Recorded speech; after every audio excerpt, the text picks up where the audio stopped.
Ispahani news hour extra আমাদের আজকে শিরোনাম যাই যাই করোনা। অনেকেই আজকাল প্রশ্ন করেন যারা ঘরে থাকতে থাকতে একেবারে হাঁপিয়ে উঠেছেন, যারা দেশে থাকতে থাকতে হাঁপিয়ে উঠেছেন, তারা খুব তাচ্ছিল্যের সঙ্গে একটা প্রশ্ন আজকাল রাখছেন যে আর কতদিন থাকবে, কবে যাবে। আসলে করোনা কি যাওয়ার বিষয়, নাকি করোনার সঙ্গে আমাদের বসবাস করতে হবে? অ্যাডাপ্টেশন বলে একটা শব্দ আছে, সেই অ্যাডাপ্টেশন আমাদেরকে করতে হবে। সেগুলো নিয়েই আমরা আজকে অনুষ্ঠান সাজিয়েছি। যাই যাই করোনা বলছি, যদিও আমার নিজেরই খুব মন খারাপ লাগছে যে আসলে কি যাচ্ছে নাকি। আমাদের সঙ্গে স্বাস্থ্য অধিদপ্তরের সাবেক মহাপরিচালক অধ্যাপক এম.এ. ফয়েজ আছেন।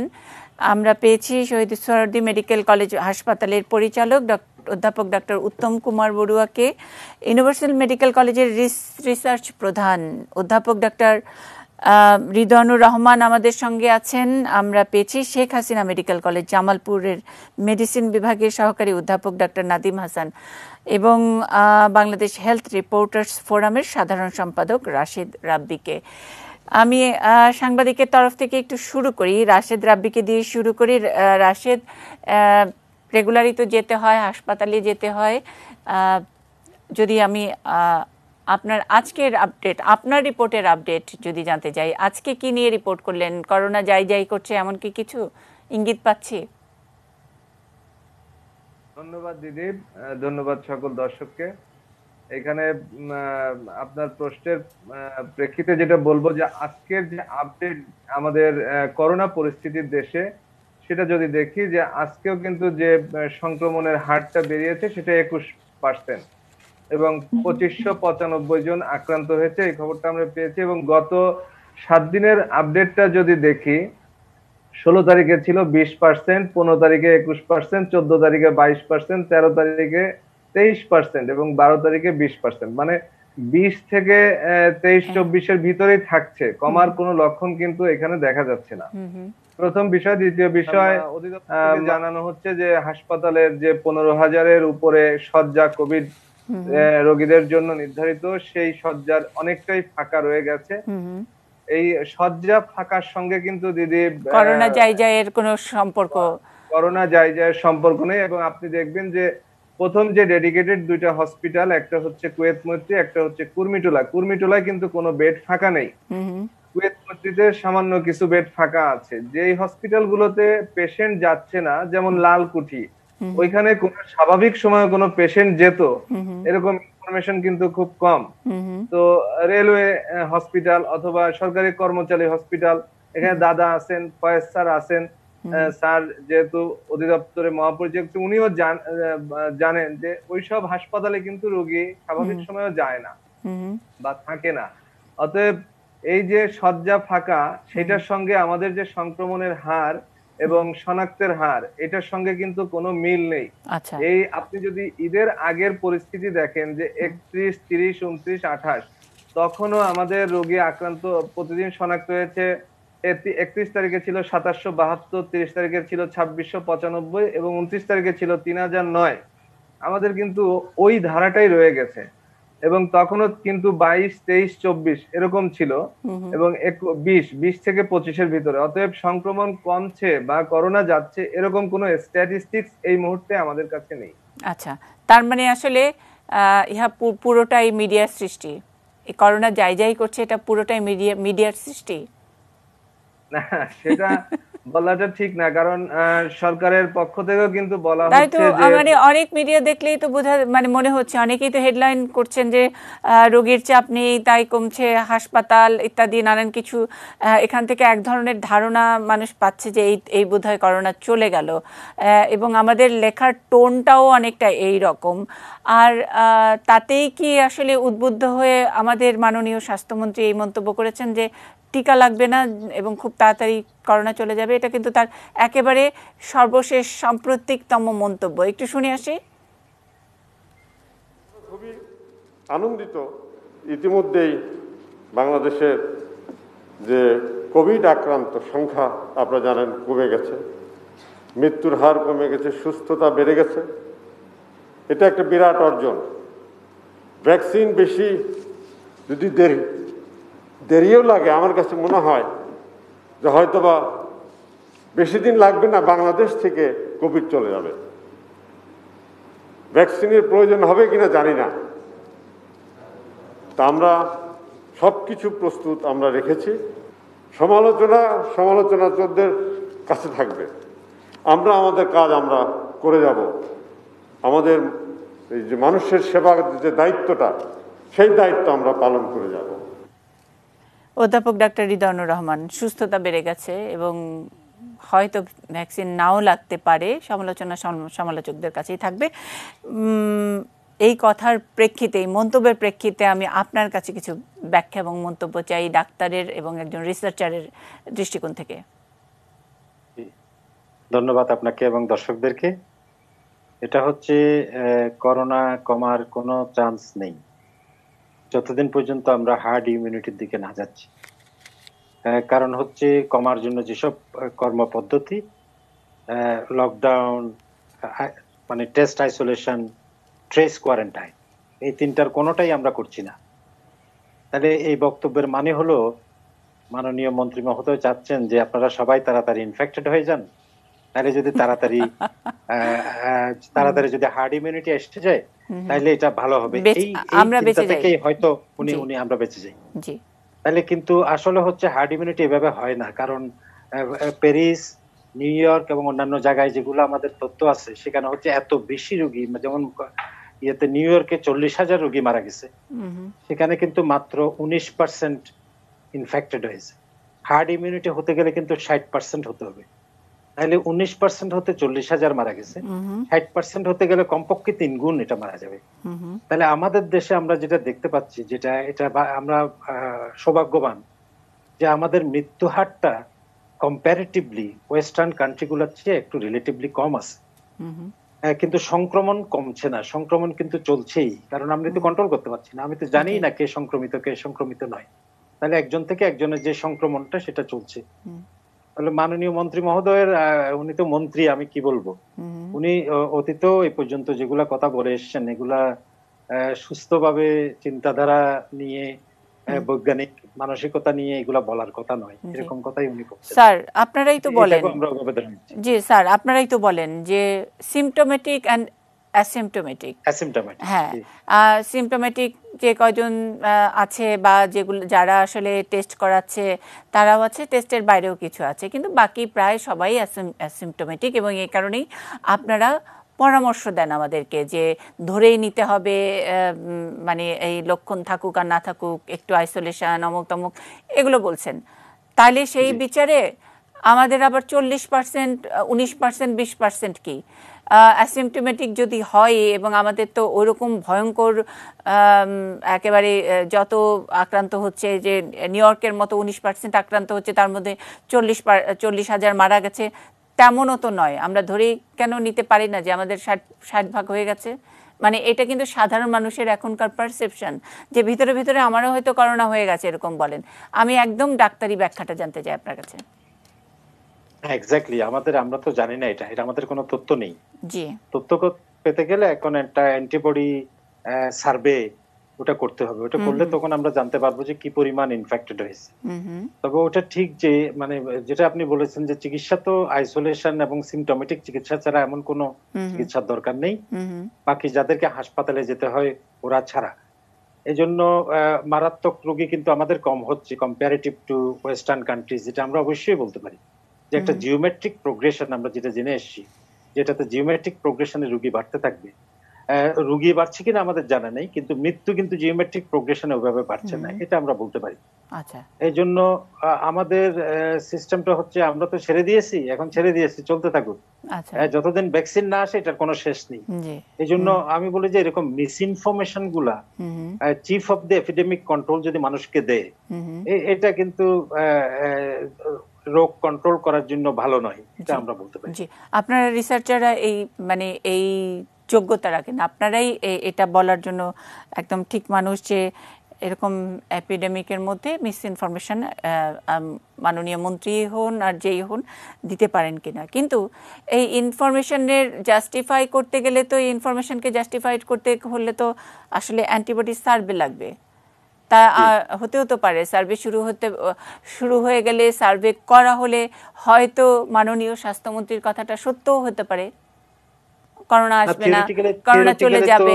তার মানে তার কথা সত্যতা প্রমাণ করতে হলেও আমাদের স্যার তার কথা সত্যতা প্রমাণ করতে হলেও তো আমাদের অ্যান্টিবডি টেস্ট করতে হবে, অ্যান্টিবডি সার্ভের একটা সুযোগ করতে হবে। এটাকে বলে যে প্রমাণ লাগবে আমাকে যদি বলতে হয় যেটা কেমন হয়েছে, যেটার আসলে এই রোগ সম্পর্কে আমাদের অতীত অভিজ্ঞতা নেই, আমাদের অনেক কিছু নতুন হবে। এইজন্য আপনি যেটা বলছেন, মন্ত্রী মহোদয় যেটা বলছে সেটা অনেক বেশি ইনফেক্টেড হয়ে গেছে, এটা হওয়া সম্ভব, কিন্তু আমার কাছে তো তথ্য নেই। সেটাই বলছি স্যার, সেটাই বলছি যে ওনার মন্তব্যকে জাস্টিফাইড করতে হলেও তো আমাদেরকে এই অ্যান্টিবডি টেস্টটা আমাদেরকে ছাড়তে হবে আমাদের জন্য। উনি ঠিক, উনি এটা প্রমাণ করতে গেলেও তো এই ব্যবস্থাটা এখন আমাদের সবার জন্য করতে হবে। এক্স্যাক্টলি, উনি অ্যান্টিবডি টেস্টটা ছেড়ে দিলেই পারেন। উনি মন্ত্রণালয় যে ধরে রাখছে 1.5 মাস আগে রেকমেন্ড করার পরেও অ্যান্টিজেন টেস্ট এবং র্যাপিড অ্যান্টিবডি টেস্ট উনি কোনোটাই পারমিশন দিচ্ছে না। তো ওনার কাছে আমাদের অনুরোধ হবে যে আপনি এসব মিস ইনফরমেশন না দিয়ে দয়া করে এই কাজগুলো করুন না। আমরা অ্যান্টিবডি সার্ভে করে দেখি যে বস্তিতে কত, সাধারণ মানুষের মধ্যে কত, অ্যাফ্লুয়েন্ট সেকশনের মধ্যে কত, তখন আমরা আপনাকে তথ্য দিতে পারতাম। এখন আপনি তো আমাদেরকে তথ্য দেওয়ার জিনিস দিচ্ছেন না। আচ্ছা স্যার, একটা বিরতিতে যাই। বিরতির পরে এই পারমিশন দেয়া না দেয়া, অ্যান্টিবডি অ্যান্টিজেন এগুলো হাতে রাখার পেছনে কি কোনো বিজ্ঞান আছে নাকি রাজনীতি? এই প্রশ্ন নিয়ে আমি অধ্যাপক এম এ ফয়েজ এবং ডাক্তার উত্তম কুমার বড়ুয়া দুজনের কাছে শুনতে চাই।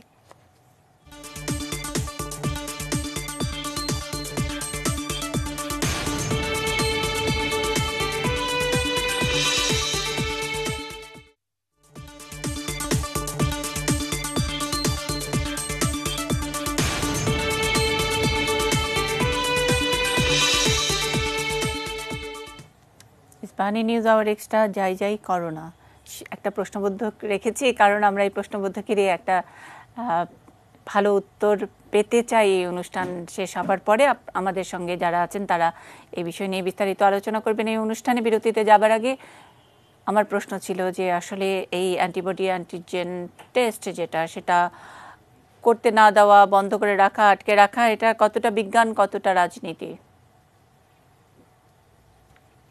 ডক্টর উত্তম কুমার, আমাদের অধ্যাপক এম এ ফয়েজ স্যার যদি এই প্রশ্নটার উত্তর দেন। ধন্যবাদ। আমি আসলে একটু ব্যাকগ্রাউন্ডটা বলি। আমরা এখন সংক্রমণের যে অবস্থানে আছি, এটা তো বিশ্ব স্বাস্থ্য সংস্থার যে ওয়েবসাইট আছে, ওই ওয়েবসাইটে আমাদের অবস্থানটা হচ্ছে আমরা মূলত কমিউনিটি সংক্রমণে আছি। দক্ষিণ পূর্ব এশিয়াতে 11টা দেশের মধ্যে যে 2টা দেশে কমিউনিটি সংক্রমণ হচ্ছে, তার মধ্যে ইন্দোনেশিয়া এবং বাংলাদেশ। সংক্রমণের যে 4টা ধাপ আছে, 4টা ক্যাটাগরি আছে। একটা হচ্ছে সংক্রমণ নেই, শূন্য আর কি। সংক্রমণ আপনার বিক্ষিপ্তভাবে হচ্ছে, স্পোরাডিক, অথবা সংক্রমণ ক্লাস্টার হচ্ছে, এবং সর্বোচ্চ হচ্ছে 4 হচ্ছে আপনার কমিউনিটি ট্রান্সমিশন, কমিউনিটি সংক্রমণ। কমিউনিটি সংক্রমণ আমরা বলছি মানে বিশ্ব স্বাস্থ্য সংস্থা বলছে, কারণ তাদের ডেফিনিশন আছে। ওই ডেফিনিশন অনুযায়ী দেখুন, আমরা আসলে যে নজরদারি করার কথা, যে সার্ভিলেন্স করার কথা, সার্ভিলেন্স কিভাবে সম্ভব? আপনার প্রশ্নে যে সার্ভিলেন্স কথায় আসছে আর কি। সার্ভিলেন্স দরকার হয়, একটা হচ্ছে যে তাৎক্ষণিক কেস বিজ্ঞপ্তি, যেটা আমরা প্রতিদিন বলছি। আমাদের এখন প্রায় 2,80,000 মতো রোগী আছে, আমাদের প্রায় এতজন মারা গেছে, এটা বলছি। এটা আমরা ওই যে বলছি আমাদের যে প্রতি দিনের একটা তাৎক্ষণিক একটা কেস বিজ্ঞপ্তি 24 ঘন্টা। তারপর হচ্ছে সংস্পর্শে আসা, যেটা কন্ট্যাক্ট ট্রেসিং, ওইটা আমরা অ্যাকচুয়ালি অনেক খুব সীমিত করছি। তৃতীয় হচ্ছে ভাইরোলজি, যেটা আমরা RT-PCR করে করছি। এবং চতুর্থ হচ্ছে গুচ্ছ নজরদারি, আমরা ওইগুলি করছি না। আমরা মৃত্যুর হার, আমাদের এগুলি হাসপাতালের রিপোর্ট হয়, ওইগুলো নজরদারি করছি। এরপরে সর্বোচ্চ হচ্ছে সর্বশেষ হচ্ছে সেরোলজিক নজরদারি। আমি তারাও আগে বলি, এই যে আমি বলছি যে আমাদের যে সংক্রমণ বিভিন্ন জায়গায় নজরদারি করছি, কোথায় করছি আমরা? এটা করতে হবে 6 জায়গায় কমপক্ষে। কোথায়? কমিউনিটিতে, যেহেতু আমাদের কমিউনিটি সংক্রমণ হচ্ছে। দ্বিতীয় হচ্ছে প্রাথমিক পরিচর্যার স্থানগুলো, অর্থাৎ উপজেলা হাসপাতাল থেকে কমিউনিটি ক্লিনিক পর্যন্ত। তৃতীয় হচ্ছে আপনার হাসপাতালগুলো, সব হাসপাতালগুলো। আমাদের হাসপাতাল বলতে সরকারি, বেসরকারি, জেলা হাসপাতাল, মেডিকেল কলেজ, অনেকগুলো প্রাইভেট হাসপাতাল আছে। এবং এরপর হচ্ছে আমাদের কতগুলি সার্ভিলেন্স সাইট আছে, যেগুলিকে সারি সাইট বলে। এরপরে হচ্ছে কি কতগুলো বন্ধ সেটিংস। বন্ধ সেটিংস বলতে যেমন দীর্ঘমেয়াদী দেখেন লোকজন থাকে, জেলখানা, ছাত্রাবাস, এগুলো। এছাড়া আমাদের স্বাস্থ্য সেবা সম্পর্কিত কোভিড সংক্রমণ হাসপাতালগুলিতে। তাহলে আমরা আসলে কোন জায়গায় তথ্য পাচ্ছি? আমরা পাচ্ছি তাৎক্ষণিক 24 ঘন্টা যে তথ্য পাচ্ছি, আমরা কেবলমাত্র কয়েকটা ল্যাবরেটরি থেকে তথ্যগুলি পাচ্ছি। এটি দিয়ে আসলে আমাদের পুরো দেশের চিত্রটা আসবে না। আমাদের আসলে তথ্যগুলো একটু পুঙ্খানুপুঙ্খভাবে বিশ্লেষণ না করে আমরা শুধুমাত্র কতগুলো সংখ্যার ভিত্তিতে আমাদের সংক্রমণের সংখ্যা দিয়ে আমাদের রিপোর্ট, ল্যাবরেটরি রিপোর্ট দিয়ে এটা আসলে বলা ঠিক হবে না। আর তাছাড়া আমরা তো একটু আগে যেটা বলছিলেন যে মৃদু, মাঝারি বা মারাত্মক বা একবার ক্রিটিক্যাল, ওইরকম আমাদের ক্লাসিফিকেশন নেই। এছাড়া এখন আসেন আপনার সেরোলজিক্যাল নজরদারি। সেরোলজিক্যাল নজরদারি এটা আসলে অ্যান্টিবডি দিয়ে আমরা কি দেখবো? অ্যান্টিবডি দেখবো যে আমাদের সংক্রমণ হয়েছিল কিনা। তো এখন অ্যান্টিবডি দিয়ে সংক্রমণ হয়েছিল কিনা এটা আমার এই মুহূর্তে জানার লাভ কি? লাভ হবে কি আমার কত মানুষ সংক্রমিত হয়েছে? এটা দেখুন, এই যে যেসব উন্নত দেশ, আপনি তো জানেন যে বেশিরভাগ সংক্রমণ হচ্ছে মৃদু। মৃদু সংক্রমণ যদি হয়, স্যার সেরোলজিক্যাল আমি বলছি যে অ্যান্টিবডি আমাদের আদৌ আক্রান্ত আমরা হয়েছি হয়নি এটা জেনে কোনো লাভ নাই। জানলে কি কোনো ক্ষতি আছে? লাভ আছে, লাভ আছে। ওইটা বলছি যে যেহেতু বেশিরভাগই মৃদু সংক্রমণ, মৃদু সংক্রমণে এদের হাফ লাইফ হচ্ছে মাত্র 30 দিন।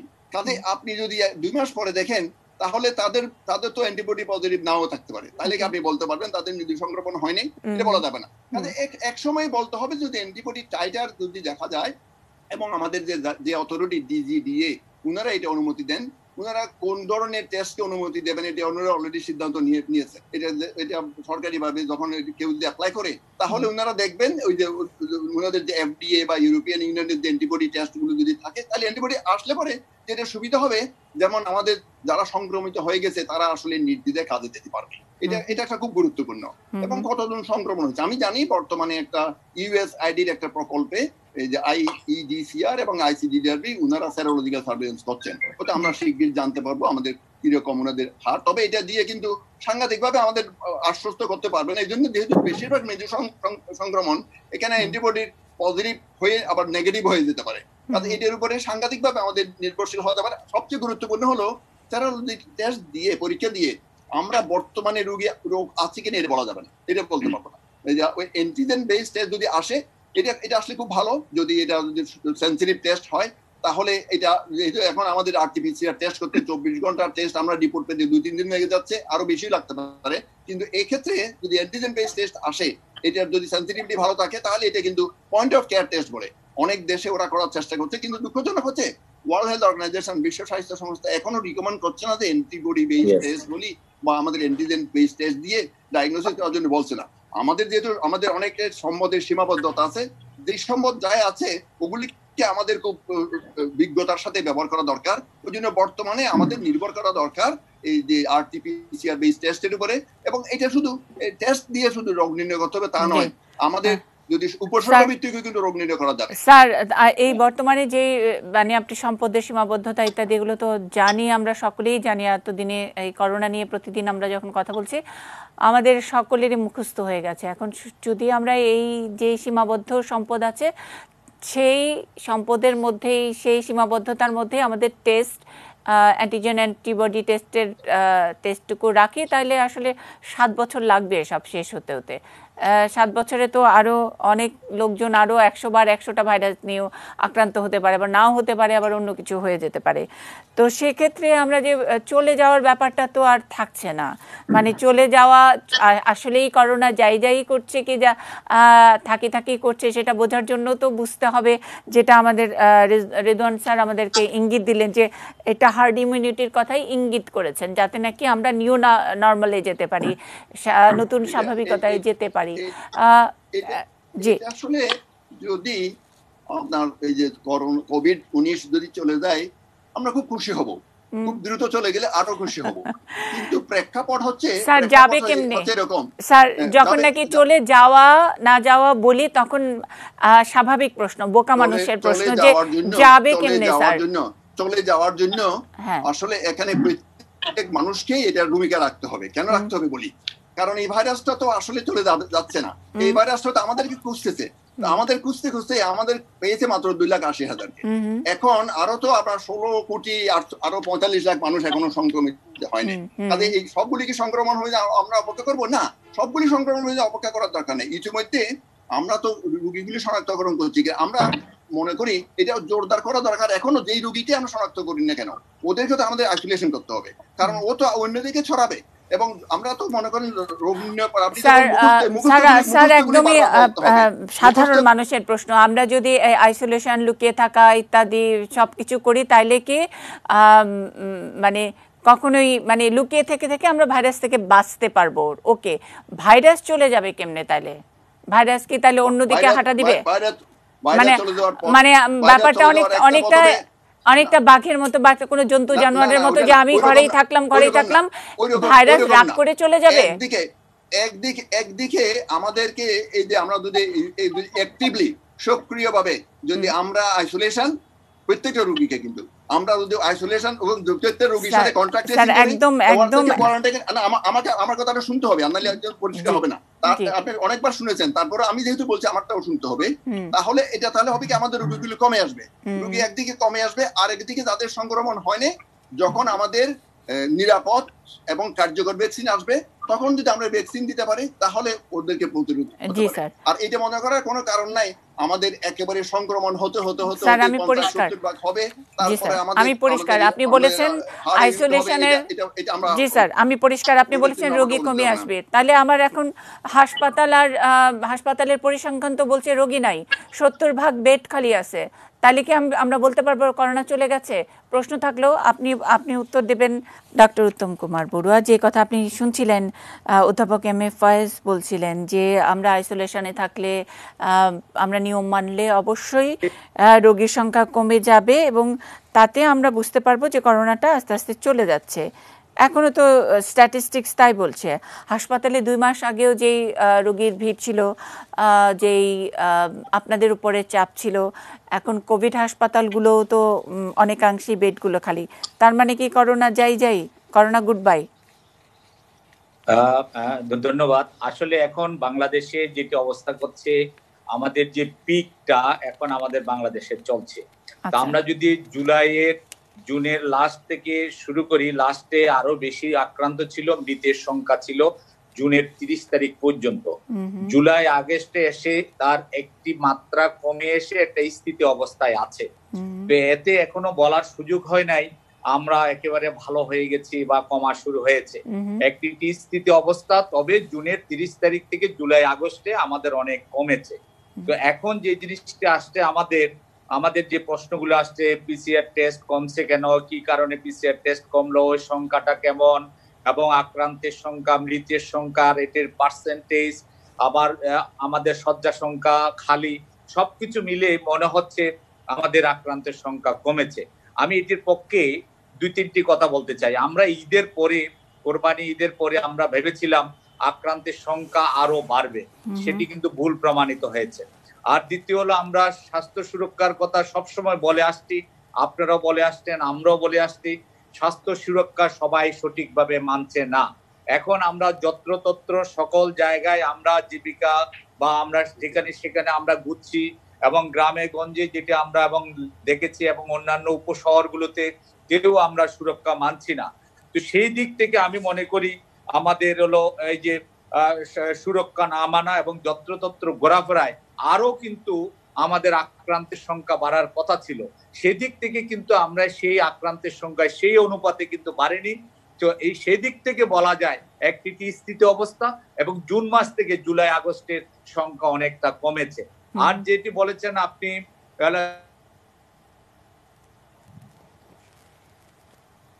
শয্যা সংখ্যা এখন আমরা 70% কমেছে, এবং 30% শয্যা সংখ্যা আমাদের রোগী আছে। কিন্তু তাতে প্রমাণিত হবে না আমরা একেবারেই আমরা ভালো হয়ে গেছি, সেটি না। কারণ মানুষের মধ্যে কিছু জিনিস আসছে, তারা সকলেই জানে এটির কোনো স্পেসিফিক কোনো ট্রিটমেন্ট নেই, যার কারণে সকলেই তারা বাড়িতে বসে, বাসায় বসে তারা চিকিৎসা করতে অভ্যস্ত। এবং এমনও দেখা গেছে যারা কোভিড পজিটিভ নিয়ে হয়ে তারা আইসোলেশনে না গিয়ে তারা কিন্তু সব জায়গায় তারা ঘুরে বেড়াচ্ছে এবং হলো তারা সকলেই বিভিন্ন জায়গায় তারা ঘুরে বেড়াচ্ছে। অতএব এতে এই হিসাবে আমরা যে পিসিআর টেস্টের কথা বলছি, টেস্ট আমি এই জায়গাটায় একটু দ্বিমত পোষণ করতে চাই। কারণ হলো টেস্টের জায়গায় টেস্টের জন্য আমাদের প্রয়োজন কি কারণে? আইসোলেশনের জন্য। এখন আমাদের যেটা আমি নিজেই দেখেছি, আমাদের হেলথ ওয়ার্কাররাও অনেকে সেটি মানছে না, পজিটিভ নিয়ে সে বিভিন্ন জায়গায় ঘোরাফেরা করছে এবং আমাদের কমিউনিটিতে যারা আছে তারাও ঘোরাফেরা করছে। তাহলে এই টেস্টের আমার মূল্যটা কোথায়? আমি কিন্তু চিকিৎসার জায়গায় আমি আরেকটু বেশি জোর দিতে চাই। আমরা অনেকগুলো লোক যেগুলো আমরা শুধু টেস্টের উপর ভরসা না করে অন্তত একটি এক্স-রে, অন্তত একটি সিটি স্ক্যান, অন্যান্য পরীক্ষাগুলো আমাদের করা উচিত, যেটির জন্য আমার অন্তপক্ষে ব্যক্তি যে রোগী তার জন্য অনেক উপকার হবে। যত তাড়াতাড়ি সে রোগের শনাক্ত হয়ে সে নিজে পরীক্ষা বা হচ্ছে চিকিৎসায় যেতে পারবে, ততই আমার মঙ্গল মনে করি। আচ্ছা, আমি আপনার কাছে আমি আরো দু একটা জায়গায় একটা আমার ব্যাখ্যা করে আপনি নিশ্চয়ই বুঝিয়ে দেবেন আমাদেরকে। আপনি বলছেন পিক, এখন পিকটা কিভাবে আমরা বুঝবো, মানে কিভাবে বুঝলাম পিক? আর পরীক্ষা মানে না করেই কি আমরা বলতে পারবো, মানে যে আপনি যে বললেন যে কোরবানি ঈদের পরে একটা একটু আবারও আক্রান্ত হওয়ার আশঙ্কা ছিল, সেটা হয়নি, সেটা কিভাবে অতটা আমরা নিশ্চিত হলাম? আর আমরা যে স্ট্যাটিস্টিক দেখাচ্ছি অনেকেই টেস্ট বিমুখ, অনেকেই কনফার্মেশন টেস্ট করছে না, তাতে করে কি ঠিক চিত্রটা আমরা পাচ্ছি? ডক্টর উত্তম কুমার বড়ুয়া, আপনি নিশ্চয়ই এই প্রশ্নগুলোর উত্তর দেবেন। আমি একটু ঢাকার বাইরের অবস্থাটা একটু জেনে আসি ডাক্তার নাদিম হাসানের কাছ থেকে। যেটা বলছিলেন অধ্যাপক এম এ ফয়েজ, যে আমাদের কমিউনিটি ইনফেকশন জায়গায় মানে কমিউনিটি ইনফেকশন ইন্দোনেশিয়া এবং বাংলাদেশ, যেই ফরম্যাটে যেই থিওরি অনুযায়ী আমরা কমিউনিটি ইনফেকশন এই গাইডলাইনের মধ্যে আমরা পড়েছি, সেক্ষেত্রে আমাদের আসলে জেলা শহরগুলোর কি অবস্থা? ডাক্তার নাদিম হাসান যদি জামালপুরের কথা বলেন। ধন্যবাদ মন্ডি সাহা আপনাকে আমাকে কথা বলার সুযোগ দেওয়ার জন্য। বিশেষ করে আমার এখানে ডাইরেক্ট আমার স্যার আছেন, রিদানুর রহমান স্যার, আবুল ফয়েজ স্যার আছেন,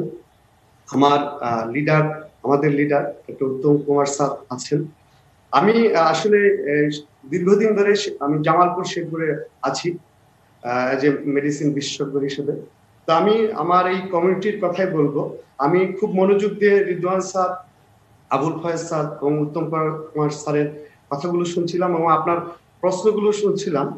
তা আসলে আমরা যদি জামালপুরের প্রেক্ষাপটটা আমি বলি, যে আমাদের জামালপুরে এই পর্যন্ত 1196 জন কোভিড-19 রোগী শনাক্ত হয়েছে। এর মধ্যে আমরা 859 জন রোগীকে আমরা ছুটি দিয়েছি এবং 25 জন রোগীকে উন্নত চিকিৎসার জন্য আমাদেরকে ময়মনসিংহ অথবা ঢাকায় রেফার করতে হয়েছে।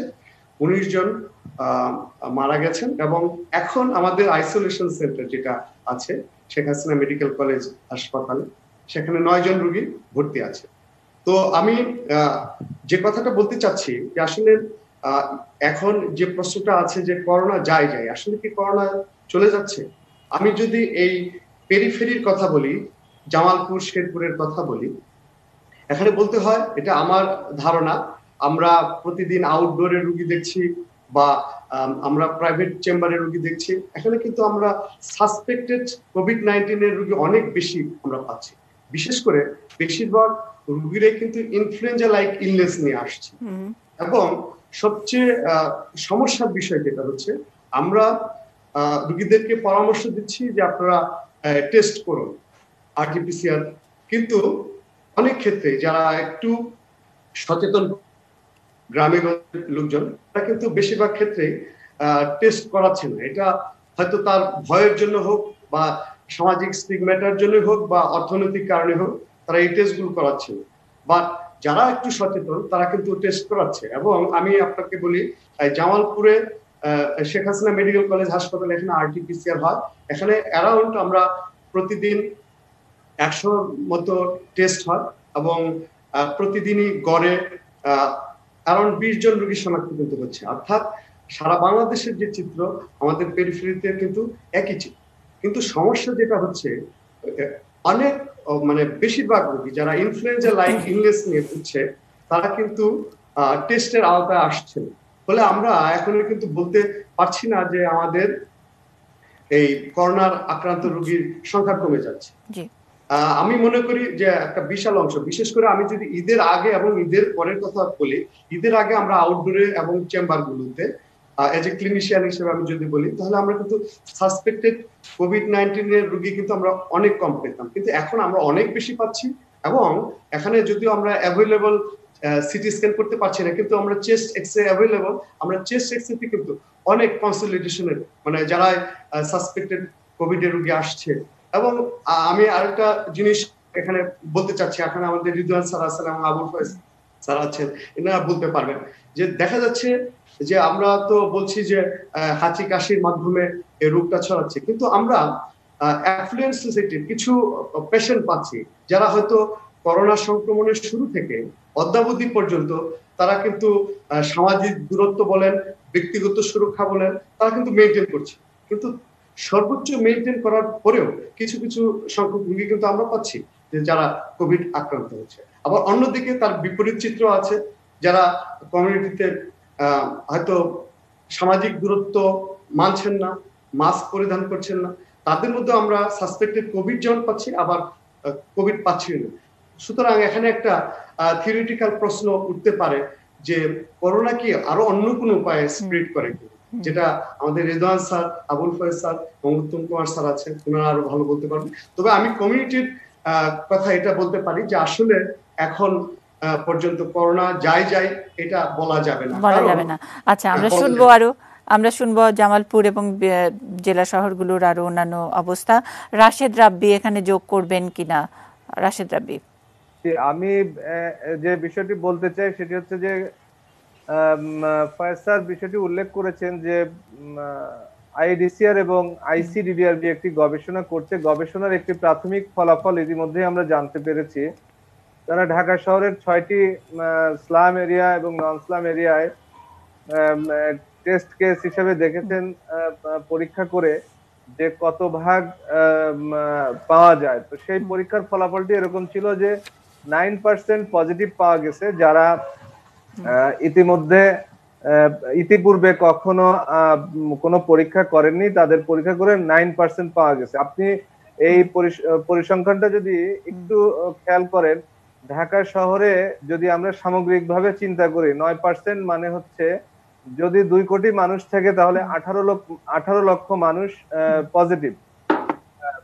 বিস্তারিত ভাবে যদি আমরা পরিসংখ্যানটি ব্যাখ্যা করি, তার মানে আমাদের যে এই পর্যন্ত আজকে 17 আগস্ট পর্যন্ত স্বাস্থ্য দপ্তরের পরীক্ষা করেছে 2,79,000 রোগী পাওয়া গেছে, 2,79,144 জন পজিটিভ কেস। কিন্তু ঢাকার এই যে আইসিডিডিআর এবং আইডিসিআর এর গবেষণা বলছে প্রকৃত পক্ষে ইনফেক্টেড হওয়ার সংখ্যা এর চেয়ে অনেক বেশি। অতএব এই স্বাস্থ্য অধিদপ্তরের পরিসংখ্যান দিয়েই কিন্তু প্রকৃত বিচার করা যাচ্ছে না। আমাদের দেশে যে ধরনের গবেষণাগুলো হওয়া দরকার ছিল, এরকম একটি প্যান্ডেমিক অবস্থায় এই ধরনের মহামারীতে যেভাবে গবেষণা হওয়া দরকার ছিল তার তেমন কিছু হয়নি। গবেষণা বলতে এটি প্রমাণ করছে যে আমাদের প্রকৃত অবস্থা দৃশ্যমান অবস্থার চেয়ে অনেকটাই ভিন্ন।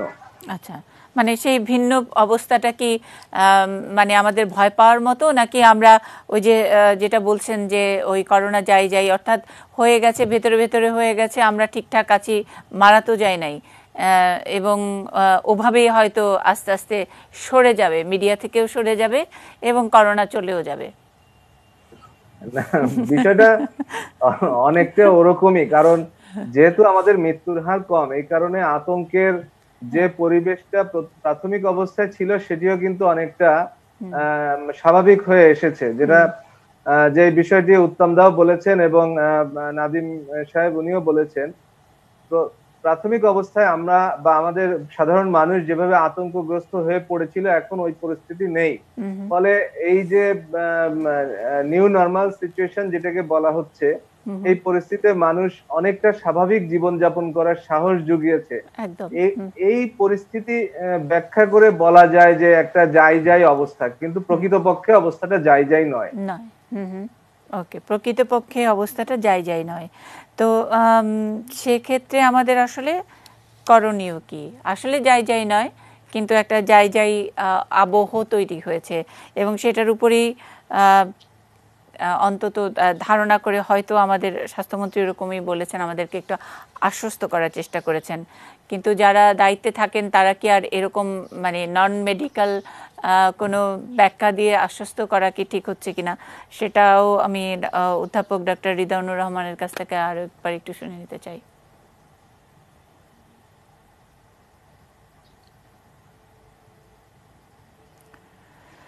স্যার একটু আনমিউট করতে হবে, কথা শোনা যাচ্ছে না। জি,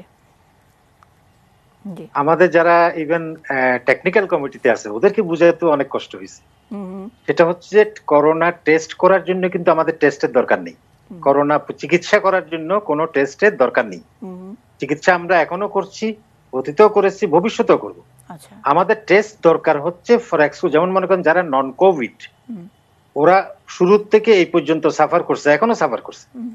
surgery has come to a standstill এবং অনেকগুলো প্রসিডিওর আছে যেগুলো হিমোডায়ালাইসিস, এন্ডোস্কোপি, কোলোনোস্কোপি, এইসব প্রসিডিওর করার আগে কিন্তু আমার টেস্ট দরকার আছে।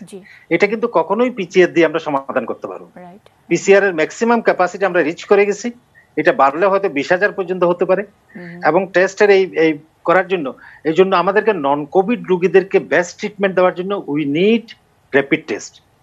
যারা টেকনিক্যাল কমিটিতে ছিলেন ওনারা মনে করছে যে র্যাপিড টেস্ট বলতেছে আমরা রোগী ডায়াগনোস করার জন্য, রোগী ডায়াগনোস করার জন্য দরকার নেই। যেটা উত্তম বলেছে যে আমরা, সরি আমার ছোট বলে আমি উত্তম বলে করে বলছি, যে হচ্ছে ওই টেস্ট গুলো দরকার হচ্ছে যারা কোভিড নয় অ্যাকিউট এমার্জেন্সি নিয়ে আসছে। যেমন মনে একটা শ্বাসকষ্টের রোগী, সাধারণ অ্যাজমা অথবা যেটাকে আমরা বলি সিওপিডি, ওই রোগীটা যখন জ্বর নিয়ে কাশি নিয়ে আসছে ওটাকে কিন্তু কেউ চিকিৎসা দিবে না যদি ওর টেস্ট করা না থাকে। তাহলে কোনো ইমার্জেন্সি সার্জারি ইভেন করতে ডাক্তাররা ভয় পাচ্ছে, ইলেকটিভ সার্জারি তো হচ্ছেই না। তাহলে আমার দেশে টেস্ট দরকার নন কোভিড রোগীকে অ্যাপ্রোপ্রিয়েট চিকিৎসা দেওয়ার জন্য। এখন যে টেস্টগুলো আমরা করছি ওর মধ্যে কিন্তু অনেকগুলো বিদেশে যাওয়ার লোক আছে, অনেকগুলা রিপিটেড টেস্ট আছে। তাহলে এই টেস্টের মধ্যেই কিন্তু আমরা 20% পাচ্ছি। তাহলে আপনি চিন্তা করতে পারবেন না এটা কিরকম হচ্ছে। এবং পেরিফেরিতে আমাদের সাথে যোগাযোগ আছে সারা দেশব্যাপী, কিন্তু ঈদের পরে যে বাড়ে নাই এটা ঠিক নয়। ঢাকা শহরে আমরা দেখতে পাচ্ছি না, কারণ ঢাকা শহরে মেইন স্পেলটা হয়ে গেছে, ঢাকা, চিটাগং, নারায়ণগঞ্জ, গাজীপুর, মেইন স্পেলটা চলে যাওয়ার পরে ওখানে আর বাড়ছে না। তারপরেও কিন্তু অক্সিজেন বেড এবং আইসিইউ এটা কিন্তু প্রায় ফুল। আমাদের যেগুলো খালি আছে এগুলো হচ্ছে আইসোলেশন বেড। আইসোলেশনে মানুষ আসছে না কারণ মানুষকে আমরা ডিসকারেজ করেছি আগে থেকে যাতে না আসে। মানুষ টেস্ট করছে না কারণ আমরা ওদেরকে ডিসকারেজ করেছি যাতে টেস্ট না করে। তাহলে এইভাবে করে আমরা যে জায়গায় আসছি সেটা হচ্ছে আমার জন্য কোনো রাস্তা উন্মুক্ত নেই শুধু হার্ড ইমিউনিটির দিকে যাওয়া ছাড়া। তাহলে এটা চলতেই থাকবে অনির্দিষ্টকাল যদি আমরা ভ্যাকসিন না পাই। এটা আরো বছর বা এর বেশি পরিমাণ চলতে থাকবে। যখন আমরা হার্ড ইমিউনিটির পরিমাণ ইনফেক্টেড হয়ে যাব তখনই শুধু এখানে ট্রান্সমিশনটা ইন্টারাপ্ট হবে। স্যার একটা জিনিস একটু বুঝে নেওয়ার জন্য, স্যার এই যে যখন নাকি আমরা বলছি যে অ্যান্টিবডি টেস্ট, তারপরই আপনারা বলেন যে টাইটার অমুক সমক, এই একটা হলো যে আদৌ আমার হয়েছে কি হয়নি সেইটুকু বোঝার জন্য। আমরা তো জানি আমাদের অধিকাংশেরই মৃদু সংক্রমণ, একেবারে কঠিন সংক্রমণ নয়। সেখানে টাইটার নন টাইটার এই প্রশ্ন রেখে কি আমাদেরকে আবার একটা ঘোলাটে অবস্থার মধ্যে দাঁড় করানো হচ্ছে না? এটা তো ঘোলাটে যারা নিয়ে যাচ্ছে ওরা ইচ্ছা করে নিয়ে যাচ্ছে। এখানে প্রত্যেকটা জিনিসই কিন্তু কিছু ব্যতিক্রম থাকবে। এটাকে আউটলায়ার বলেছে, মানে ওরা আমার রেঞ্জের মধ্যে নেই।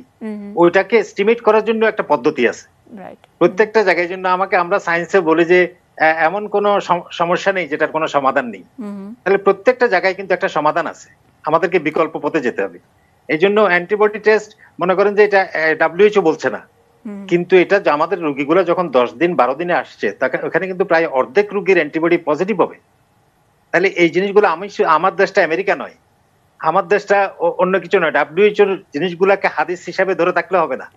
এগুলা কিন্তু আমরা অনেকগুলা মেনে চলছি।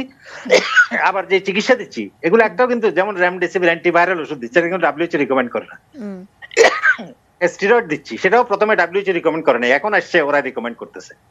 টসিলিজুমেব দিচ্ছে এটা কিন্তু WHO রিকমেন্ড করে না। তাহলে এরকম অনেকগুলো জিনিস এই প্যান্ডেমিক টাইমে বিফোর রিকমেন্ডেশন, কারণ WHO কে বলতে গেলে ওর প্রমাণ লাগবে, ও প্রমাণ ছাড়া কোনোদিন বলতে পারবে না যে আপনি ইউজ করেন। তাহলে এই টেস্টগুলোকেও আমাদেরকে দেখতে হবে যে আমরা কিভাবে করব, আমার দেশের জন্য লাক্সই কোনটা, সবচেয়ে ভালো কোনটা হবে, সেটা আমাদেরকেই সিদ্ধান্ত নিতে হবে। আমরা শুধু ওদের দিকে তাকিয়ে থাকলে কিন্তু এটা হচ্ছে না। তো এই সব মিলে টেস্টের ব্যাপারে যদি একদম স্পেসিফিক জানতে চাই যে আমাদের দেশের জন্য লাক্সই কোনটা হবে টেস্টের, সেটাকে আমরা আমাদের জন্য রোগ নির্ণয় আইসোলেশনের জন্য র্যাপিড অ্যান্টিজেন টেস্ট অলরেডি ইন্ডিয়াতে এবং ক্যালকাটাতে করা হচ্ছে। ওরা প্রত্যেক ওয়ার্ডে একটা করে বুথ ওপেন করেছে, প্রত্যেকটা ওয়ার্ড বলছি, কিন্তু ওয়ার্ড কিন্তু আমাদের মনে করেন যে আমাদের ঢাকা শহরে যেরকম আছে ওইরকম, হ্যাঁ মানে হসপিটালের ওয়ার্ড না, ওয়ার্ড নাম্বার 32 ওয়ার্ড না, এটা হচ্ছে কমিউনিটির ওয়ার্ড। জি, মানে ওই সিটি কর্পোরেশনের ওয়ার্ড। জি জি, এতে কিন্তু ফ্যালাসি আছে।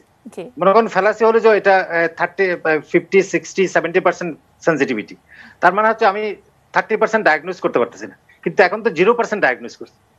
তাহলে এই 30% তো 0% এর চেয়ে অনেক বেশি। এখানে কিছু ল্যাপসেস হবে, ডায়াগনোজ করতে পারি, সেটা তো আমরা ক্লিনিক্যালি কভার করছি। তাহলে এই জন্য টেস্ট আমার অবশ্যই দরকার, এবং টেস্ট ছাড়া মানে হচ্ছে ওই যে যাই করোনা বলার জন্য টেস্ট না করে সারা দেশে যেটা আমাদের এপিডেমিক কন্ট্রোল প্রথমে প্ল্যান করেছিল, ওরা মার্চ মাসে মাত্র 1700 কিট ছিল, ওটা নিয়ে বলছে যে আর কিট কিনবো না, এর ভিতরে যা পজিটিভ হয় সেটাই আমরা দেখাবো।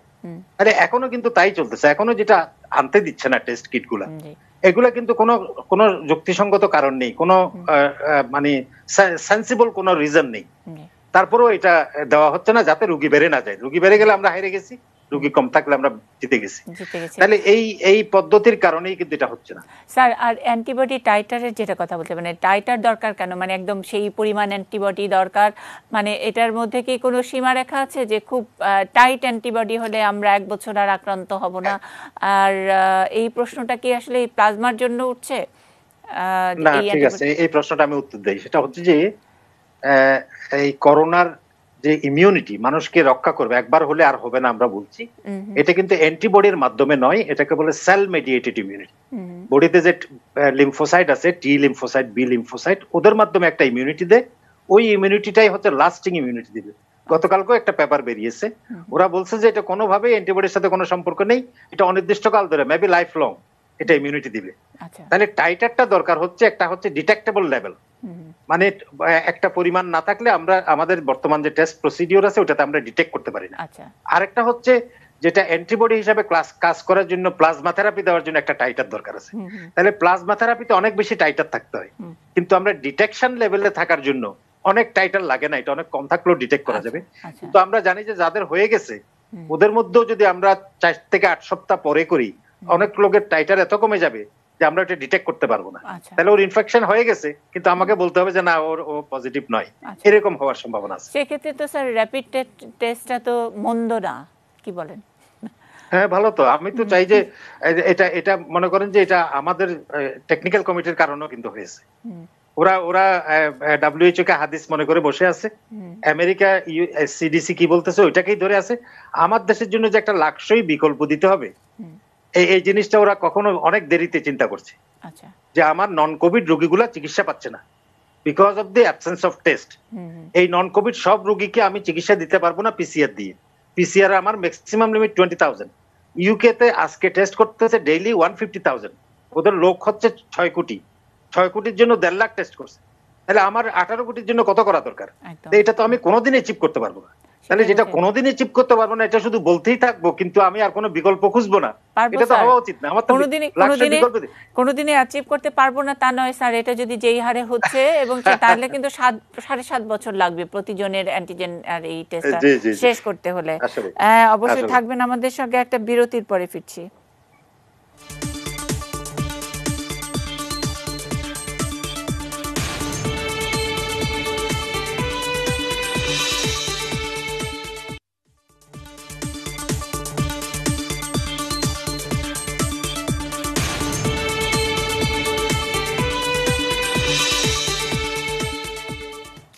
নিউজ আওয়ার এক্সট্রাতে যাই করোনা এই শিরোনামে আমরা কথা বলছি। আপনারা জানেন আমাদের সঙ্গে স্বাস্থ্য অধিদপ্তরের সাবেক মহাপরিচালক অধ্যাপক MA ফায়েজ আছেন শহীদ সোহরাওয়ার্দী মেডিকেল কলেজ হাসপাতালের পরিচালক অধ্যাপক ডাক্তার উত্তম কুমার বড়ুয়া, আমরা পেয়েছি ইউনিভার্সাল মেডিকেল কলেজের রিসার্চ প্রধান অধ্যাপক doctor Ridwanur Rahman, Sheikh Hasina medical college জামালপুরের মেডিসিন বিভাগের অধ্যাপক ডক্টর নাদিম হাসান, আছেন সাংবাদিক আবুল খায়ের, সিনিয়র সাংবাদিক, আমরা তাকে সবাই খুব ভালো করে চিনি দৈনিক ইত্তেফাকের, এবং রাশেদ রাব্বি এতক্ষণ কথা বলেছেন আমাদের সঙ্গে, বাংলাদেশ হেলথ রিপোর্টার্স ফোরামের সাধারণ সম্পাদক। আমি একটু অধ্যাপক এম এ ফায়েজ আবারও আপনার কাছ থেকে একটু ছোট্ট করে জেনে নিতে চাই। স্যার, আপনি যখন কথা বলছিলেন তখন আমি আর বিরক্ত করিনি, ইন্দোনেশিয়া এবং বাংলাদেশ দুইটা কমিউনিটি ইনফেকশন, এইটা যদি স্যার একটু আমাদেরকে বুঝিয়ে বলেন, আমরা কোন ক্যাটাগরিতে, কিভাবে শুধু এই দুইটি দেশই কমিউনিটি ইনফেকশনের মানে এই ক্রাইটেরিয়ার মধ্যে পড়লাম? ধন্যবাদ। দেখুন, আমরা তো যে রিপোর্টগুলো দিই, এই রিপোর্টগুলো তো বিভিন্ন ল্যাবরেটরিতে এখন বর্তমানে যে আরটিপিসিআর করে রিপোর্টগুলো দিচ্ছি, তো এই রিপোর্টগুলো যদি পর্যালোচনা করা হয় এবং যদি দেখা যায় যে রোগীগুলো, বেশ কিছু রোগী যেগুলোর কোনো লিঙ্ক নেই বলতে ওরা বাইরের থেকে আসে নাই, দেশের মধ্যে হলো কিন্তু কোনো কন্ট্রাক্ট, এরকম কোনো হিস্ট্রি নেই, যেরকম বিভিন্ন জায়গাতে এরকম রোগী যদি আসে এবং এটা কোনো সেন্টিনেল সাইটের মাধ্যমে আসে না, এবং অনেকগুলো ক্লাস্টার আছে, একটার সাথে একটা ক্লাস্টারের সম্পর্ক নাই, গুচ্ছ যখন থাকে, একটা গুচ্ছের সাথে আরেকটা গুচ্ছের সম্পর্ক নাই, কিন্তু কমিউনিটিতে ব্যাপক আকারে আছে, তখন এটাকে বলা হয় কমিউনিটি ট্রান্সমিশন। আর এরপরে কম হচ্ছে গুচ্ছ যদি থাকে, ক্লাস্টার যদি থাকে বিভিন্ন জায়গায়। তো আমাদের এখানে ক্লাস্টার পার হয়ে বাংলাদেশ এবং ইন্দোনেশিয়া ক্লাস্টার তারা কমিউনিটি ট্রান্সমিশন হলো। এখন যদি আমরা আবার যদি কমিয়ে, এটা কিন্তু ডাউন গ্রেড হবে যদি আমরা 3-এ আসি, 4 থেকে 3, 3 থেকে 2, 2 থেকে এরকম যদি কমে, তাহলে আমাদেরকে কি করতে হবে? এটা একই রকম, এই যে এটা আসলে আমরা তো নিজেরা ইচ্ছে করে হোমজুকেলি বলতে পারবো না, কতগুলি গাইডলাইন্স আছে দুনিয়াব্যাপী সব দেশ অনুসরণ করে।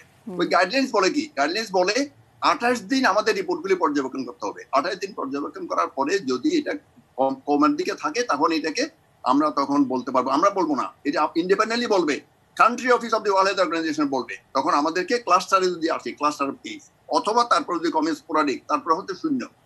এখন এই সাউথ ইস্ট এশিয়া রিজিয়নে, দক্ষিণ পূর্ব এশিয়াতে এই দুইটা দেশ, ইন্দোনেশিয়া এবং বাংলাদেশ, এখনো কমিউনিটি ট্রান্সমিশন চলছে। কিন্তু আমার কাছে কি বোধগম্য নয়, ভারতে এতগুলি রোগী, কিন্তু এই যেহেতু অনেক বড় দেশ, ওই জন্য ওদের এখানে এখনো, আজকেও দেখেছি আমি ওয়ার্ল্ড হেলথ অর্গানাইজেশনে, ওনারা বলছেন ওনাদের ক্লাস্টার, কিন্তু আমাদের এই দুইটা দেশে কমিউনিটি সংক্রমণ হচ্ছে। যদি আমাদের উন্নতি হয়, তখন আমাদের এখান থেকে আসবে 3-এ, 3-এর থেকে 2-এ, 2-এর থেকে 1-এ। তো এটা যদি এটা আসবে কিনা, স্যার এটা তো এখন রেটিং এর ব্যাপার হয়ে গেছে, তাই তো? মানে আমাদেরকে অ্যাচিভ করতে হবে, আমাদের 2-এ আনতে হবে, মানে 3 থেকে 2-এ নামতে হবে, 1-এ নামতে হবে, তারপরে হয়তো বা আমরা সার্টিফাইড, মানে যাই করোনা আসলেই গেল কি গেল না, আমাদের দেশের মানুষরা অন্য দেশের জন্য কতখানি মানে কি বলবো নিরাপদ, সেই সার্টিফিকেট অ্যাচিভ করার ব্যাপার আছে, তাই কি না? দেখুন, আসলে দেশের মধ্যে যদি একজন মানুষের সংক্রমণ থাকে, আপনি আমি কেউ নিরাপদ নই, জি স্যার, এটা বুঝতে হবে। স্যার, মানে এখন নিরাপদ আমার আপনার একা দিয়ে হবে না, এটা সবাই মিলে নিরাপদ থাকতে হবে। আমি সেটা একদম বুঝতে পেরেছি। আমি একটা জিনিস বলে রাখি, এটা হলো, এটা দেখুন এই যে দুনিয়াতে যেসব দেশ অনেক বেশি ভালো করছে, ওরা কিন্তু এই খুব ছাক্কা কথাগুলি বলছে, অনেক বেশি কথা বললে মানুষজন কনফিউজড হয়ে যায়, খুব যেগুলো মূল্যবান কথা ওইগুলি বলতে হবে। যেগুলো আমি বলছিলাম, আপনি বলছেন যে এগুলো আমরা মুখস্থ হয়ে গেছে, মুখস্থ হয়ে গেলেও জাপান, ওরা বলছে যে 3টা সি ফলো করতে হবে। 3টা সি কি?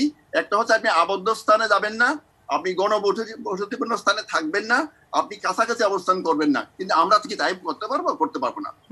যদি বলছে যদি আপনি 3টা সি অনুসরণ করতে না পারেন, তাহলে আপনি কি অনুসরণ করবেন? আপনি যদি বাসায় থাকেন বা কোথাও থাকেন, তখন আপনি জানালা খুলে দেন, আপনি এসি ব্যবহার জানালা খুলে দেন, আপনি কম কথা বলেন, কারণ এখন দেখা গেছে কথার মাধ্যমে কথা মিনিমাম বলেন, এবং আপনি মাস্ক পরিধান করুন। সাথে এই যে ডিস্টেন্স মেনটেন করা, কফ এটিকেট মেনটেন করা, এগুলি আসলে বিকল্প নাই। আপনি যেটা বলছেন যাই করোনা করতে গেলেও কিন্তু এই চুম্বক জিনিসগুলো ভ্যাকসিন আসার আগ পর্যন্ত এগুলো অবশ্যই সবাইকে অনুসরণ করতে হবে, এবং নিজেকে সুরক্ষা না, অন্যকে সুরক্ষা দেওয়ার জন্য। আমি যে মাস্ক পরতেছি আমার সুরক্ষার জন্য না, আমি মাস্ক পরছি আপনার সুরক্ষার জন্য। এটা আমাদের আসলে জনসাধারণকে আমরা বুঝাইতে পারি নাই, হয়তো জনসাধারণ বুঝতে কিছু কিছু করছে, কিছু কিছু অনুসরণ করছেন না। তো এই জন্য আমাদেরকে এই স্যার আমি আসলে একটু ইন্টারন্যাশনাল রেটিংটার ব্যাপারে আপনার কাছে জানতে চেয়েছিলাম। আমাদের করোনার আগের জীবন আর করোনার পরের জীবন এক হবে না, সেটা গোটা বিশ্বের মানুষ কিন্তু এটাতে কনভিন্সড, এবং বাংলাদেশেও নিশ্চয়ই আমরা যতটাই সমালোচনা করি না কেন, আমরা স্বাস্থ্যবিধি মানি না, অমুক করি না তমুক করি না, কিন্তু এক ধরনের ওরিয়েন্টেশন আমাদের হচ্ছে আস্তে আস্তে। দূরত্ব 3 মিটার দূরে থাকা এত ছোট দেশে এত ঘনবসতির মানুষের মধ্যে হবে না, কিন্তু আমরা মুখের উপর একটা মাস্ক পরতে পারবো এবং সেটা পরিষ্কার ভালো মাস্ক সবসময় ব্যবহার করতে পারবো, সেটুকুও কিন্তু খুব সানন্দে মানুষ গ্রহণ করছে। আমি শুধু জানতে চেয়েছিলাম যে এই ইন্টারন্যাশনাল রেটিংয়ের মধ্যেও কি কোনো ফাঁক আছে কিনা। আপনি ইন্ডিয়ার উদাহরণ দিলেন, ইন্ডিয়া বলছে যে ক্লাস্টার, আর আমরা বলছি কমিউনিটি, ওদের মৃত্যুর হার বেশি, ওদের করোনার মানে ভয়াবহতাটাও একটু অন্যরকম, কিন্তু আমরা কোথায় জানি মিসিং লিঙ্ক আছে। আমি সেটা একটু পরিষ্কার হতে চেয়েছিলাম আপনার কাছ থেকে।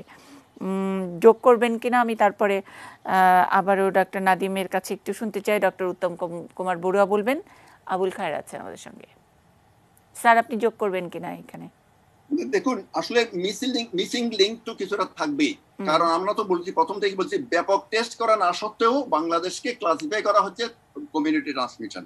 কিন্তু আমরা আমাদের ভবিষ্যতে যদি আমরা যদি আরো ব্যাপকভাবে পরীক্ষা করতে পারি এবং পরীক্ষা করার পরে যদি আমরা প্রমাণ করতে পারি যে হ্যাঁ আমাদের রোগীর সংখ্যা কম, আমাদের এখন যেমন আমাদের প্রতি 100টা টেস্ট করলে তার মধ্যে 20টার মতো পজিটিভ আসছে, যদি ক্রমে কমে আসে তখন হয়তো ভবিষ্যতে আমাদের 4 থেকে 3 নিয়ে আসবে এবং এটা ইন্ডিপেন্ডেন্টলি কেউ দেখবে। এই যে রেটিং করা আছে, আমরা ব্যাপক টেস্ট করতে পারছি না, তারপরেও আমাদেরকে কমিউনিটি ট্রান্সমিশনের যে গ্রেড দেওয়া হয়েছে, এইটা মানে ভবিষ্যতে আমাদের কোথাও গিয়ে পরীক্ষা দিতে হবে কিনা, আমার প্রশ্নটা এটা ছিল। আমি ডক্টর উত্তম কুমার বড়ুয়ার কাছে যেতে চাই, একটু আনমিউট করবেন।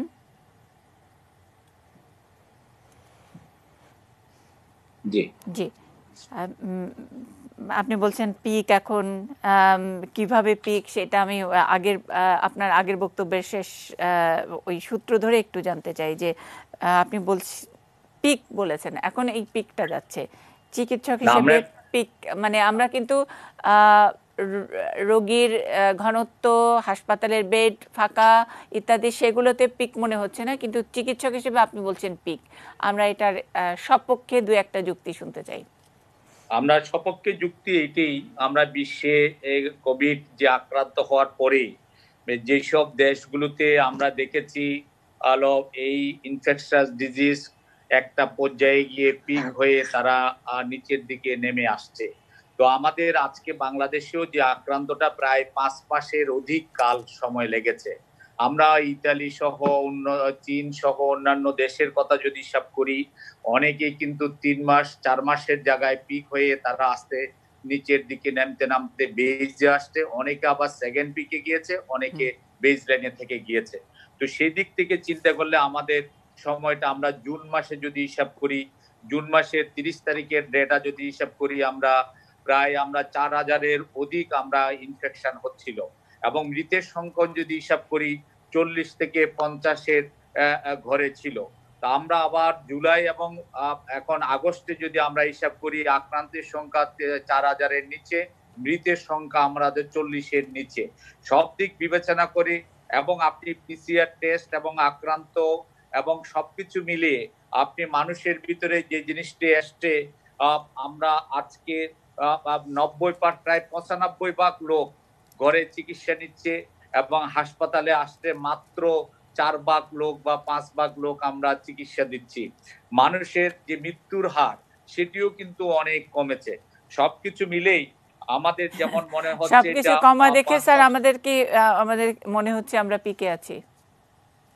জি, মানে এই আমরা যেই রিডিংটা দেখছি সেই রিডিংটা তো সবকিছু কমের দিকে একটু, তাহলে আমরা কিভাবে পিকে আছি অথবা মানে ডাউন?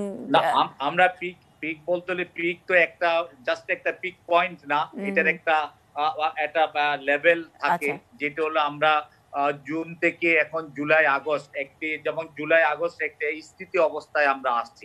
তবে জুন জুলাই আগস্ট এটি আমাদের মনে হয় আমাদের যেটি হলো পরিসংখ্যানের সাথে অন্যান্য দেশের তুলনায় যেটি মনে হচ্ছে এটা আমাদের পিক। আর কারণ আপনি আরেকটি জিনিস যেটি আপনি লক্ষ্য করবেন, আমি যে জিনিসটি বলছিলাম, আপনারা বলছিলেন পিসিআর টেস্টে যে কমার কথা, নিশ্চয়ই আপনিও জানেন আমাদের যে 200 টাকা নেওয়ার পর অহেতুক যে বা অযাচিত যে টেস্ট গুলো ছিল সেটি কমেছে, আমাদের যে সেকেন্ড এবং থার্ড টেস্ট করা হতো সেটি কমেছে, যার কারণে একেবারে যে মানুষ আসছে না এই কারণেই আমাদের পিসিআর টেস্ট কমেছে, বা আমাদের কিট সংকট সেটির জন্য এটি এগুলো তো একটা বাস্তবতা, এবং আমাদের আসলে অনেক সময় সংকট নাই করি, কিন্তু তারপরে কোনো না কোনো ভাবে ম্যানেজ হয়ে যায়। যদি সত্যি মানুষের দলে দলে মানুষ ভিড় করতো, আমাদের তো নিশ্চয়ই আপনারা কোনো না কোনো ভাবে এইসব কিট ইত্যাদি ম্যানেজ করতেন।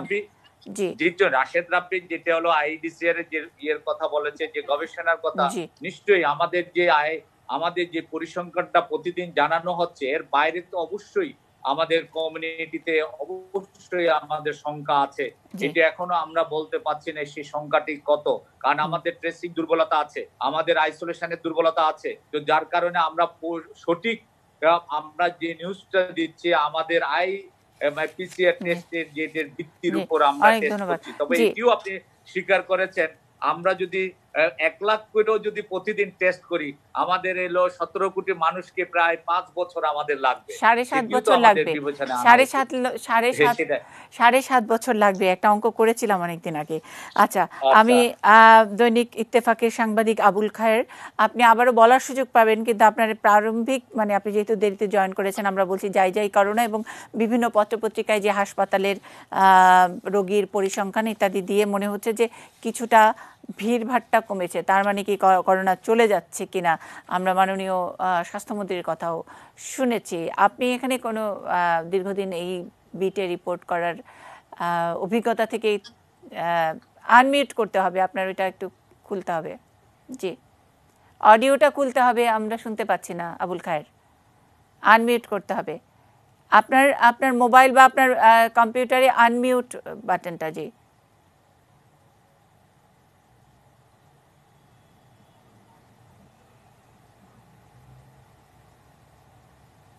আচ্ছা, আমরা একটা বিরতিতে যাই, এর মধ্যে নিশ্চয়ই আবুল খায়ের তৈরি হয়ে যাবেন, আমরা বিরতির পরে ফিরছি।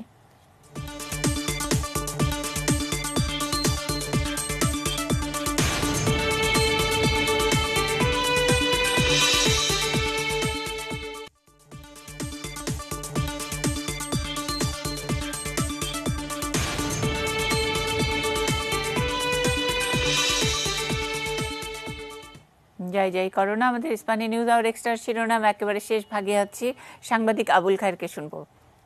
হ্যাঁ, এখন শোনা যায় আমার কথা? জি, শোনা যাচ্ছে, জি বলবেন। হ্যাঁ, থ্যাংক ইউ। আসলে যেটা আমাদের বিশেষজ্ঞরা বললেন, আমি সীমিত সময়ের মধ্যে যেটুকু শুনলাম, আর এটা আসলে আমাদের এখান থেকে এই আমি তো গ্রামের বাড়িতে যাই প্রায় শুক্রবারে, গ্রামে গেলে তো দেখা যায় কেউ স্বাস্থ্যবিধি মানে না, কারো কোনো মাস্কও নাই গ্রামের লোক। এখন এটা বলে যে ওরা এটা দিলে তাদের আরো খারাপ লাগে, ব্যবহারই করেন। এখন শহরেও এটা ঠিক মতো অনেকে মানে না। এই অবস্থার মাঝখানেও তারপর আমাদের চিকিৎসা ব্যবস্থার মধ্যে যে সমন্বয়হীনতা, তার মধ্যে কি অব্যবস্থাপনা, দুর্নীতি, নানান অভিযোগের মাঝখানেও আমাদের চিকিৎসকরা অনলাইনে থেকে তারা যে সেবা দিয়ে গেছেন এই সীমিত সম্পদের মাঝখানেও, এটা বলা যায় অতুলনীয়। তাদেরকে কি বলে ধন্যবাদ জানাবো? ডাক্তার, নার্স, অন্যান্য আইন শৃঙ্খলা বাহিনীরও করছেন এই কাজ। তা এই অব্যবস্থার মাঝখানেও তারা চিকিৎসা সেবা বন্ধ করেন নাই, তারা যা দিয়ে যা পার্সেন্ট করে গেছে। তার মাঝখানেও আমরা যদি মনে করি আমাদের অবস্থা এখন অনেক ভালো, তার কারণ কিন্তু ভালো হলো শহর কেন্দ্রিক কিন্তু এটা ঝুঁকি রয়ে গেছে আমরা যেটুকু পাই। কিন্তু আমরা বিভিন্ন পত্রপত্রিকায় যে হিসাব দেখছি যে রোগীর চাপ কম, এটা বলছে ঢাকা শহরে 9% বলছে, যেমন প্রায় 2 কোটি মানুষ, 9% যদি বলে তাহলে 18 কোটি লোক, তাহলে 18 কোটি লোক দৈনিক এই যে চলাফেরা করতেছে, তাইলে বাংলা ঢাকা শহর সবচেয়ে ঝুঁকিতে রয়েছে, এরপরে অন্যান্য শহরগুলিতে আছে। তার মানে আমরা শহর কেন্দ্রিক কিন্তু ঝুঁকি এখনো কমে নাই। আচ্ছা, কিন্তু এমনি অল ওভার যদি বলি শহরে চাপ কমেছে হাসপাতালগুলোতে, সেটা থেকে অনেকে মনে করছেন যে হয়তো করোনা যাই করছে।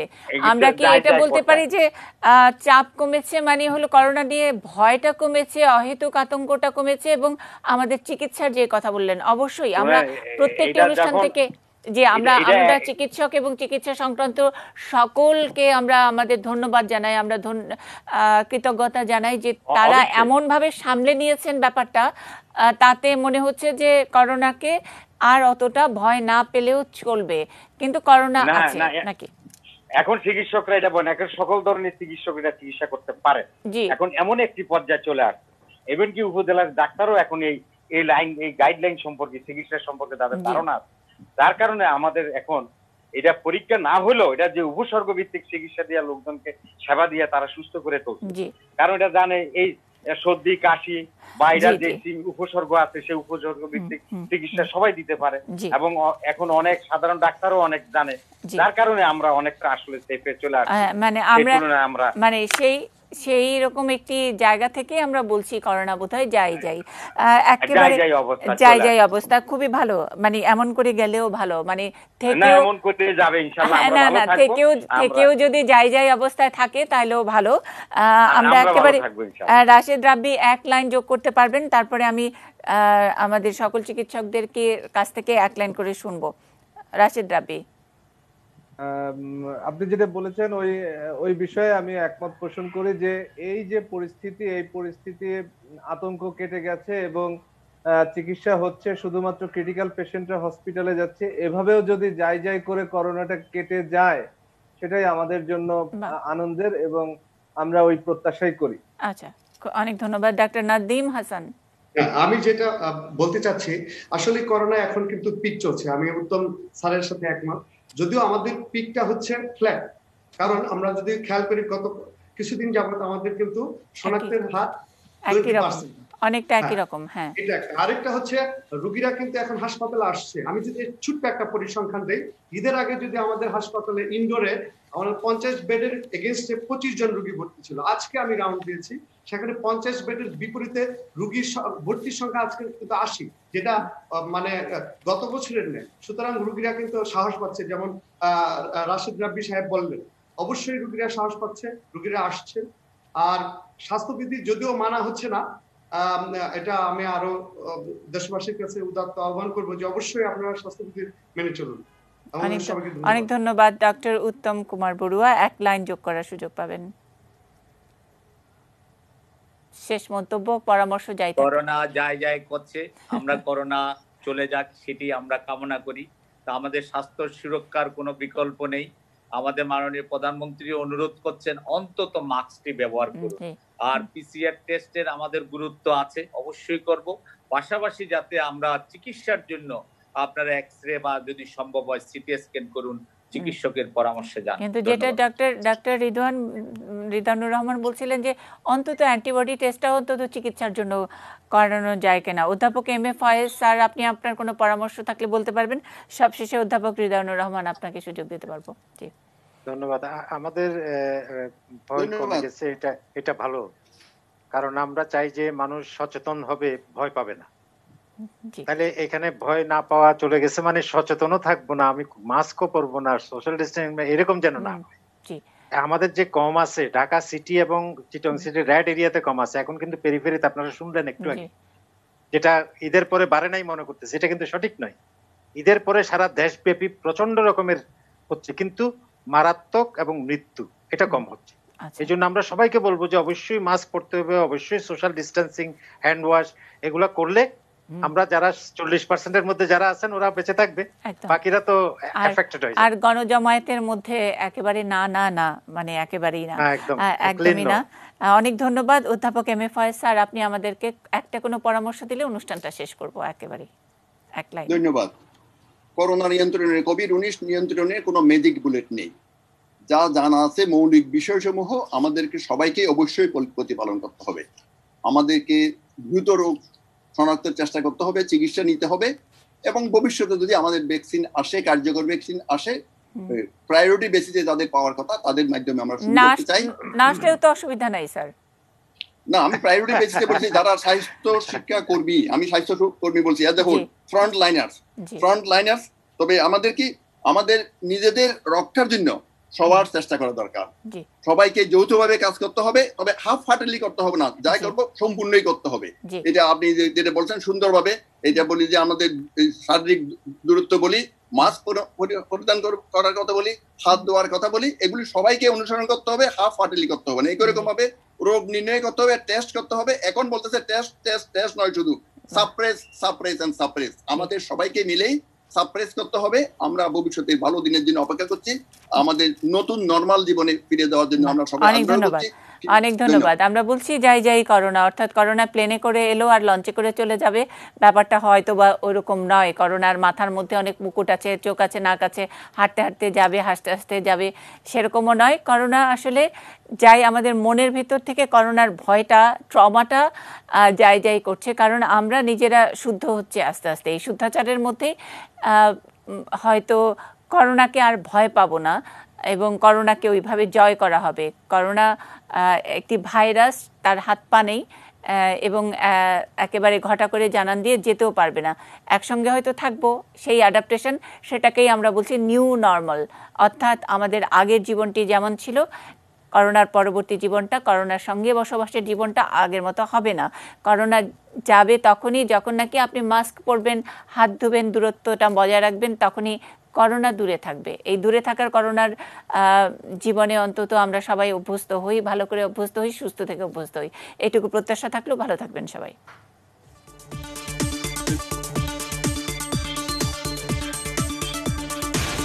আসসালামু আলাইকুম, ভালো আছেন স্যার?